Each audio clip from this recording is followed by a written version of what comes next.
Om Swastiastu. Perkenalkan, nama saya Komang Krisna Yusupmadewi, nomor absen 4 dengan NIM 221103161 dari kelas B1 Denpasar semester 3. Baik, di sini saya akan mempresentasikan materi yang saya dapatkan secara individu, yaitu silabus IPS dan komponennya.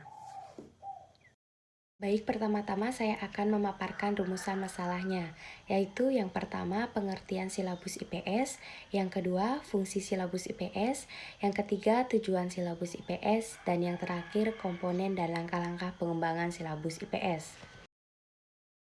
Yang pertama yaitu pengertian silabus IPS. Silabus IPS adalah sebuah dokumen atau rencana pembelajaran yang merinci kurikulum dan materi pembelajaran yang akan diajarkan dalam mata pelajaran ilmu pengetahuan sosial.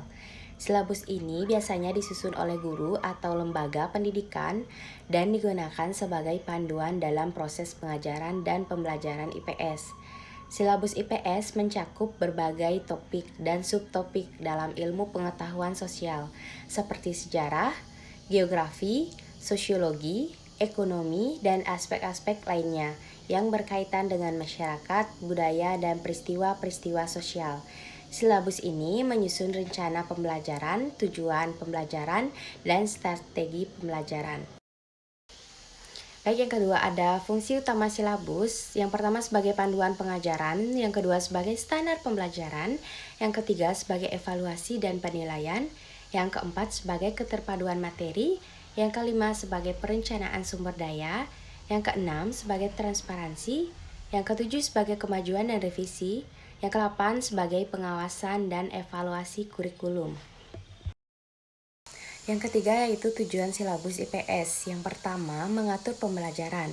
Yang kedua, mengarahkan guru dan siswa. Yang ketiga, mengukur pemahaman siswa.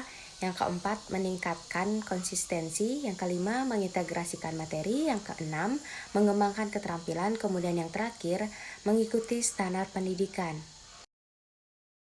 Dan yang terakhir yaitu komponen dan langkah-langkah pengembangan silabus IPS. Yaitu yang pertama yaitu ada komponen pengembangan silabus IPS.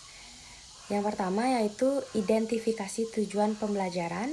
Yang kedua, deskripsi mata pembelajaran. Yang ketiga, daftar materi pelajaran. Yang keempat, metode pembelajaran. Yang kelima, evaluasi dan penilaian. Yang ketujuh, sumber daya. Kemudian yang terakhir, rencana waktu. Dan yang kedua yaitu langkah-langkah pengembangan silabus IPS. Yang pertama yaitu identifikasi standar. Kemudian yang kedua tentukan tujuan pembelajaran. Yang ketiga pilih materi pembelajaran. Yang keempat rancang metode pembelajaran. Yang kelima tentukan evaluasi dan penilaian. Yang keenam identifikasi sumber daya. Atur rencana waktu, kemudian revisi konsultasi. Kemudian yang terakhir implementasi dan evaluasi. Baik, sekian presentasi dari saya. Jika ada kesalahan kata disengaja maupun tidak disengaja, mohon dimaafkan. Saya tutup dengan para mesanti. Om Santi Santi Santi Om.